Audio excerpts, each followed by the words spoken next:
Now we will study magnetic field due to current carrying conductor.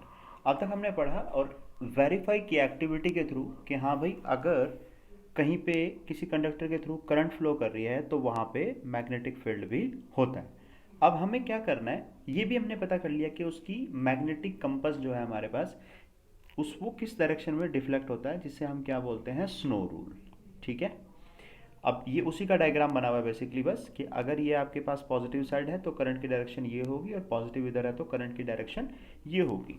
बस हमें आज क्या देखना है इस पर्टिकुलर लेक्चर में, क्लास में, कि जो हमें पता है कि जब बार मैग्नेट होती है ना, ऐसे करके कोई बार मैग्नेट होती है, तो उसके आसपास जो मैग्नेटिक फील्ड बनता है वो इस तरह का बनता है। ठीक है। क्लोज सर्कल्स ही होते हैं जिनका सेंटर हमारा यहाँ पे एक लाइन होती है वहाँ पे बनता है।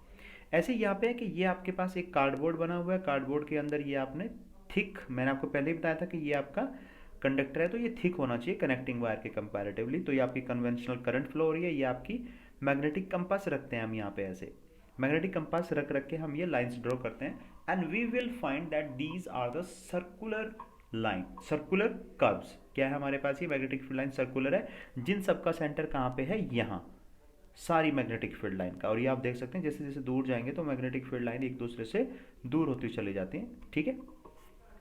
ऐसे ही यहाँ पे डायरेक्शन सिर्फ चेंज हो जाएगी, क्योंकि अब नॉर्थ जो है हमारा इस तरफ आ गया, नॉर्थ टू साउथ। यानी कि आप कह सकते हो कि यहाँ पे जो डायरेक्शन है आपकी वो क्लॉकवाइज है, और इस केस में आपकी डायरेक्शन क्या है, एंटी क्लॉकवाइज है उन कर्व्स की। क्या है डायरेक्शन यहाँ पे, देख रहे हैं, क्लॉकवाइज, वो लिखा ही हुआ है ऑलरेडी, क्लॉकवाइज है, और ये यहाँ पे क्या है, एंटी क्लॉकवाइज है। तो देखिए, the magnetic field produce in this way है circular line of force. Circular line बन रही है हमारे पास, देखा हमने सर्कल्स बने हुए हैं, लाइन कहना गलत होगा यहाँ पे, लेकिन क्योंकि वो 1 by 1 बनती है इसलिए हम उनको बोलते हैं circular lines. Surrounding the wire having their centre at the wire, उनका जो सेंटर है वो कहाँ पे होगा, वायर के ऊपर। चलिए, अब देखो ये करने के लिए जो कर्व मैंने आपको बताया था कि ये जो लाइंस हैं आपके पास वो इनविजिबल हैं। भाई कहीं पे आप अगर एक्टिविटी करते हो तो आपको मैग्नेटिक फील्ड लाइन दिखाई थोड़े ना देंगी, वो इनविजिबल होती हैं, बट आप उनको ड्रॉ कर सकते हो। और ड्रॉ करने के आपके पास दो तरीके हैं, या तो आप क्या करो, एक कंपास ले लो, ठीक है, उस कंपास के हिसाब से कर लो, या फिर आप क्या कर सकते हो, जो आयरन का चूरा होता है ना, जिसको इंग्लिश में हम फाइलिंग्स बोलते हैं, this can be shown sprinkling iron filings. Iron का जो बिल्कुल छोटे छोटे पार्टिकल्स हैं जो चूरा बना होता है, उनको स्प्रेड कर दो एक कार्डबोर्ड के ऊपर। फिर जब आप की लगा के करंट फ्लो कराएंगे, वहाँ पे की होती है ना, ऐसे करके जो की है वो लगाएंगे, आप करंट फ्लो कराएंगे कंडक्टर के थ्रू, तो आयरन फॉइलिंग क्या होगी, अपने आप को मैग्नेटाइज कर लेंगी। क्या होगा, क्योंकि जब कंडक्टर के अंदर करंट फ्लो करेगी तो वो एक मैग्नेट बन जाएगा, और उसके आसपास जो आयरन, कोबाल्ट, निकल, उसकी जो भी चीज़ें होंगी फिर वो अपने आप को एक स्मॉल मैग्नेट बना लेंगी। And now if the cardboard is tap, अगर आप कार्डबोर्ड को ऐसे ऐसे करके टैप करते हैं तो वो अपने आप को अरेंज कर लेंगी उस तरीके से जैसे कि हमने अभी पीछे देखा था, सर्कल्स की फॉर्म में, उसके आसपास बहुत सारे सर्कल्स बन जाएंगे। Hence, we can say that magnetic field line of force around a straight current carrying conductor are circular। यानी अगर आपके पास एक करंट कैरिंग कंडक्टर ऐसे है तो उसके आसपास जो मैग्नेटिक फील्ड लाइन बनेंगी वो क्या होंगी, सर्कुलर होंगी। ये बात हम बेसिकली कहना चाह रहे हैं यहाँ पे। ठीक है। और डायरेक्शन आपने देखा ही है, वो करंट के ऊपर डिपेंड करेगी कि क्लॉकवाइज है या फिर आपकी एंटी क्लॉकवाइज है। और ये जो प्लेन है आपके पास, ये कैसे है, पैरेलल नहीं है, परपेंडिकुलर है। यानी कि ये जो सर्कल्स बने हुए हैं आपके, वायर आपका खड़ा रहेगा ऐसे, इस तरीके से वायर है आपका, और ये यहाँ पे इस प्लेन में ऐसे ऐसे आएंगी, सेम प्लेन में नहीं है, परपेंडिकुलर प्लेन में आएंगी हमारे पास ये magnetic field lines.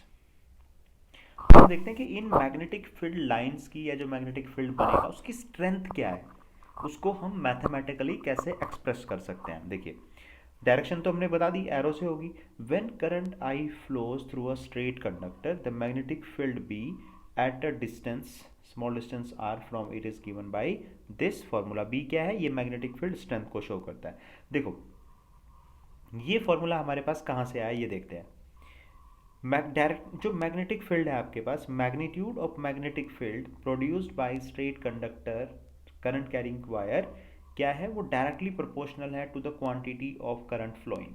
Means B is proportional to I। इसका मतलब क्या हुआ, किसी करंट कैरिंग कंडक्टर के अंदर आप जितनी ज़्यादा करंट फ्लो कराएंगे, means more current more magnetic field strength. ठीक है, अब दूसरा देखिए, inversely proportional to the distance of that point from the wire. मान लो ये आपके पास वो करंट कैरिंग कंडक्टर है और इस पॉइंट पे अगर आप मैग्नेटिक फील्ड की बात करते हो B1, फिर इस पॉइंट पे करते हो B2 एंड B3, तो मैग्नेटिक फील्ड स्ट्रेंथ ऐसे होगी, B3 लीस्ट होगी, फिर B2, फिर B1। मतलब जितना आप वायर से दूर जाते जाएंगे दूर जाते जाएंगे उतना ही मैग्नेटिक फील्ड क्या होगा, वीक होता चला जाएगा। अब जब हम इन दोनों को क्लब कर देंगे, B प्रोपोर्शनल टू 1/r, तो क्या बन जाएगा, ये आ जाएगा B is proportional to I/r। अब आपको पता है कि जब ये प्रोपोर्शनलिटी का सिंबल आप हटाओगे तो आपको एक कांस्टेंट लगाना पड़ेगा। मान लो वो आ गया B is equal to K into I/r।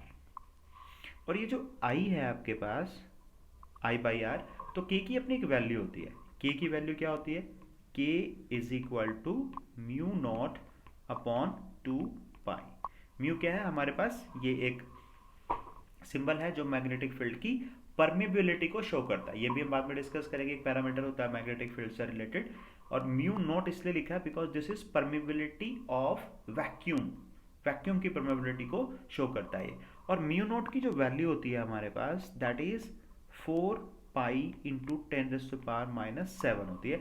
अगर यहाँ पे हम ये वैल्यू रख देंगे म्यू नॉट की, तो फिर हमारे पास एक और फॉर्मूला आ जाएगा, B is equal to 2 into 10⁻⁻7 into I/r। इससे भी हम मैग्नेटिक फील्ड स्ट्रेंथ क्या कर सकते हैं, कैलकुलेट कर सकते हैं किसी वायर में जिसमें I करंट फ्लो कर रही है और R परपेंडिकुलर या नॉर्मल डिस्टेंस होती है उस पॉइंट की जिस पॉइंट पे आप मैग्नेटिक फील्ड स्ट्रेंथ कैलकुलेट करना चाहते हैं।